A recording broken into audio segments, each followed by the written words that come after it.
محمد وآلہ وسلم صلی اللہ علی حبیبہ محمد وآلہ وسلم صلی اللہ علی حبیبہ محمد وآلہ وسلم۔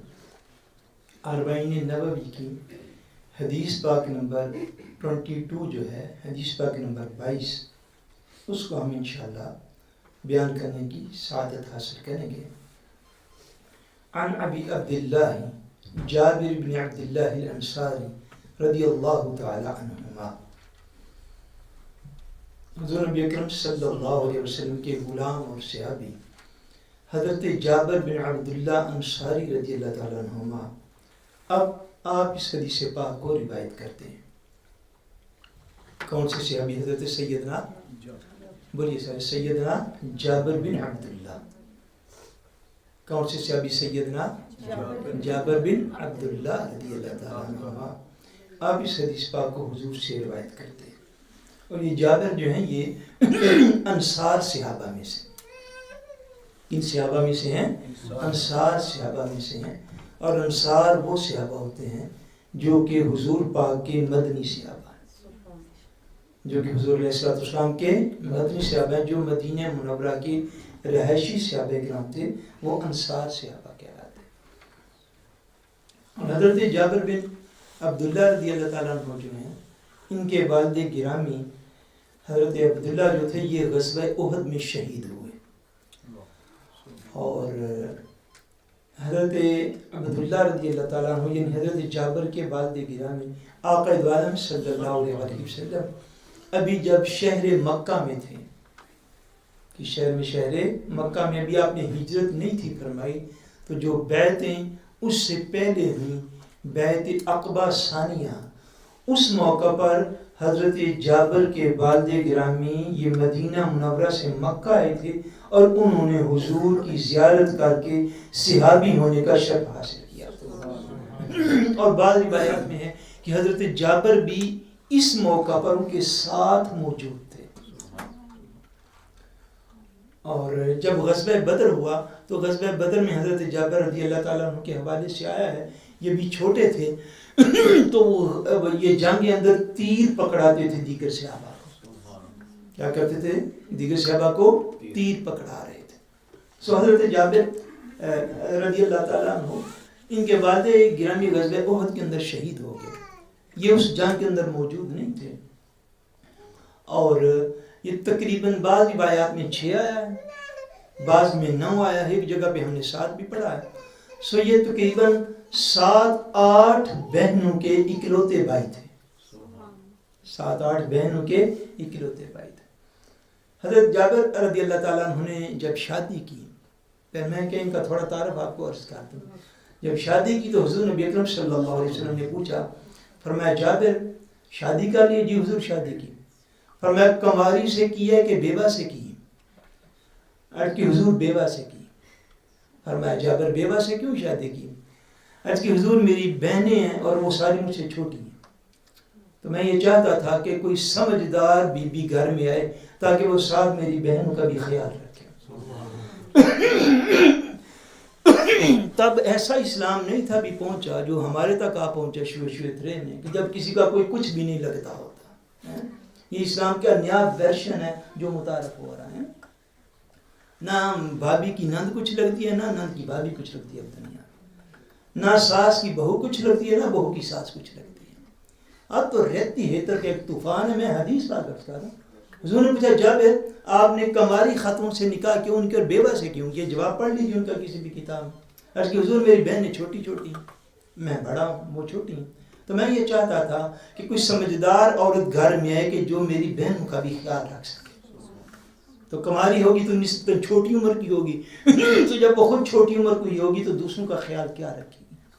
سو گھروں کے نظام ایک دوسرے کا خیال رکھنے سے چلتے ہیں، ایک دوسرے کو آنکھیں دکھانے سے گھروں کے نظام نہیں چلا کرتے۔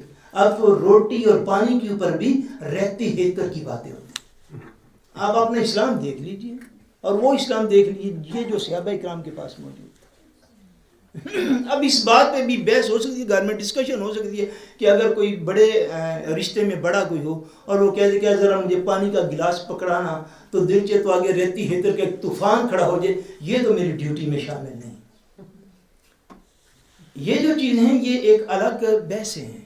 آپ صحابہ کرام کے رویے کو دیکھیے، ان باتوں سے اسلام کو سمجھنے کی کوشش کیجیے۔ خیر حضرت جابر بن عبداللہ رضی اللہ تعالیٰ عنہ یہ حضور پاک کے ان وہ عظیم اور مشہور صحابی بھی ہیں کہ جب غزوہ خندق ہوا، کون سا غزوہ خندق ہوا، تو ان کی بھی ڈیوٹی حضور پاک نے لگا رکھی تھی خندق کھودنے پہ۔ آقا دو عالم صلی اللہ علیہ وسلم صحابہ کرام سے پتھر ایک نہیں تھا ٹوٹ رہا، بہت بڑی چٹان آ گئی تھی۔ صحابہ نے کہا کہ حضور وہ بہت بڑی چٹان آ گئی، وہ ہم سے ٹوٹ نہیں رہی، اللہ کے نبی اس کو توڑنے کے لیے خود تشریف لے آئے۔ جب حضور پاک نے یوں کدال اٹھایا نا اس کو توڑنے کے لیے، تو حضرت جابر نے دیکھا کہ آقا دو عالم نے تو اپنے شکم مبارک پر پتھر باندھ رکھا ہے، پتھر باندھا ہوا تھا حضور نے بھوک کی وجہ سے۔ صحابہ کرام نے بھی پتھر باندھ رکھے تھے۔ جب شدت کی بھوک لگ جائے تو انتڑیوں کو بھوک کو کنٹرول کرنے کے لیے وہ جتنی زیادہ موو کریں گے اتنی زیادہ بھوک لگے گی، اس لیے پتھر باندھ لیتے تھے کہ یہ موو بھی کم کرے، اب کام تو کرنا ہے بھائی، جو کام کرنا ہے وہ تو کرنا ہے۔ ایسے تھوڑا ہی ہوتا ہے ابھی تھوڑی وہ آتے چلنے لگ بھی جائے بیکار بہ جو، اس طرح کے لوگ تو دنیا میں کوئی کام نہیں کر سکتے۔ دین کی خدمت اس کا تھوڑی ہوتی ہے آج برف زیادہ پہ گی چاہے بیکار بہ جو، بھائی کام کرنا ہے۔ فاقے ہیں صحابہ کرام کو کھانے پینے کے لیے کوئی چیز میسر نہیں، پتھروں کے اوپر پیٹ باندھے ہوئے اور صحابہ حضور کے ساتھ مل کے خندق کھود رہے۔ حضور علیہ السلام کو جب دیکھا نا آقا نے یوں کدال مبارک اٹھایا، دیکھا حضور پاک کے شکم اقدس پہ پتھر بندے ہوئے۔ حضرت جابر نے حضور پاک سے اجازت لیا کہ حضور میں تھوڑی دیر کے لیے گھر جا سکتا ہوں؟ حضور نے اجازت دے دی، فرمایا جاؤ۔ حضرت جابر گھر کے جا کے زوجہ محترمہ کو کہا کہ بات یہ ہے کہ ہماری تو چلو حالت الگ ہے، بھوک سے حالت ہماری بھی کوئی نہیں، مگر آقا دو عالم صلی اللہ علیہ وسلم نے بھی اپنے شکم مبارک پر پتھر باندھ رکھا ہے، تو گھر میں اگر کچھ ہے تو کھانا بناؤ، میں حضور پاک کو جا کے عرض کرتا ہوں کہ آپ آ کے تو کھانا تناول فرما لیں۔ بیگم صاحب ان کا تھوڑا ساٹا بھی ہے، سالن سولن بھی کوئی بن جائے گا، بکری کا ایک بچہ تھا گھر میں وہ آپ ذبح کر رہا ہے۔ بیگم صاحبہ کو کہا کہ آپ کھانا شانا بنیں، میں جا کے حضور پاک کی بارگاہ میں عرض کرتا ہوں۔ حاضر خدمت ہوئے، فرماتے ہیں حضرت جابر میں نے قریب جا کے عرض کی حضور 2-4 بندوں کو آپ ساتھ لے کر قریبی غلاموں کو میرے گھر میں آ جائیے، میں نے کھانا جو وہ آپ کے لیے تیار کروایا۔ حضور نے حضرت جابر کی بات سنی، حضرت جابر فرماتے ہیں حضور نے بآواز بلند خود آواز دی۔ کیا بآواز بلند حضور نے خود آواز دی؟ فرمایا اے خندق کھودنے والوں، ہزاروں کی تعداد میں غلام تھے، فرمایا آج جابر نے تم سب کی دعوت کی ہوئی ہے۔ جابر کہتے ہیں میں پریشان ہوں، شاید حضور پاک نے میری بات کو غور سے سنا نہیں۔ فرماتے میں پھر آگے ہوا، حضور 2-4 بندوں کا کھانا میں نے بنایا گھر میں، بیگم صاحبہ کو کیا ہے، تو آپ 2-4 صحابہ کو ساتھ لے لیجیے اور کھانا تیار ہے، آپ آ کے کھانا تناول فرما دیں۔ فرماتے جب میری یہ بات سنی حضور نے پھر باواز، حالانکہ حضور پاک باواز بلند کلمات کم ارشاد فرماتے تھے، یہ آپ کو پتہ ہونا چاہیے۔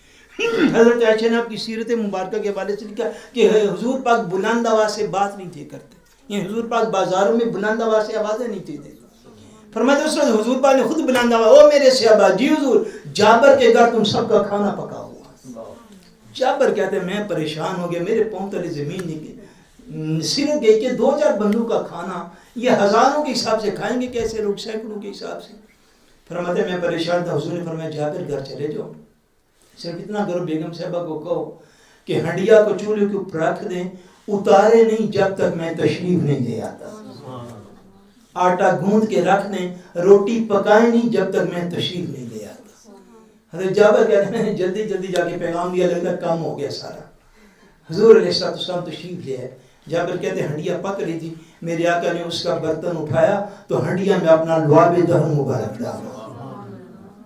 فرماتے آٹا جہاں پہ گوندھا ہوا تھا، میرے آقا نے اس آٹے گوندے ہوئے کے اندر اپنا لعاب دہن مبارک ڈالا، اپنا مبارک تھوک ڈالا، اور فرمایا کہ اب اس آٹے کو گوندنا شروع کر دو، اس ہنڈیا سے سالن ڈالنا شروع کر دو، اور 10 غلام آ کے یہاں سے کھانا شروع کر دو۔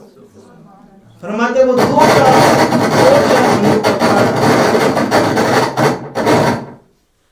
فرماتے فرماتے ہیں کہ 2-4 بندوں کا کھانا ہم نے وہ جو بنایا ہوا تھا غزوہ خندق میں سینکڑوں صحابہ کرام وہ کھانا کھا گئے تھے اور پھر بھی ختم ہوا. یہ وہ حضرت جابر ہے. آپ نے کم و بیش 94 ایئرس کی عمر شریف پائی. کتنے سال؟ تقریباً 94 ایئرس کی اپنی عمر شریف پائی ہے. اور جو مدینہ منورہ کے مدنی صحابہ تھے ان میں سب سے آخری آپ صحابی ہیں جن کا دنیا سے وصال ہوا اور عراق میں دفن کہاں پہ ہیں؟ آپ کے تعارف کے حوالے سے آخری بات ہے، عراق میں آپ دفن ہیں. آج سے تقریباً کہہ لینا چاہیے تقریباً 90 سال پہلے. کتنے سال پہلے؟ صرف 90 سال پہلے، یعنی 1932 کی یہ بات ہے، 1932 کی. تقریباً 90 سال پہلے آپ جس مقام پر حضرت جابر رضی اللہ تعالیٰ عنہ دفن تھے، ان کے ساتھ ایک اور حضور پاک کے غلام حضرت حذیفہ بن یمان رضی اللہ تعالیٰ عنہ، وہ بھی اسی مقام پر دفن تھے. دونوں صحابہ اکٹھے دفن تھے.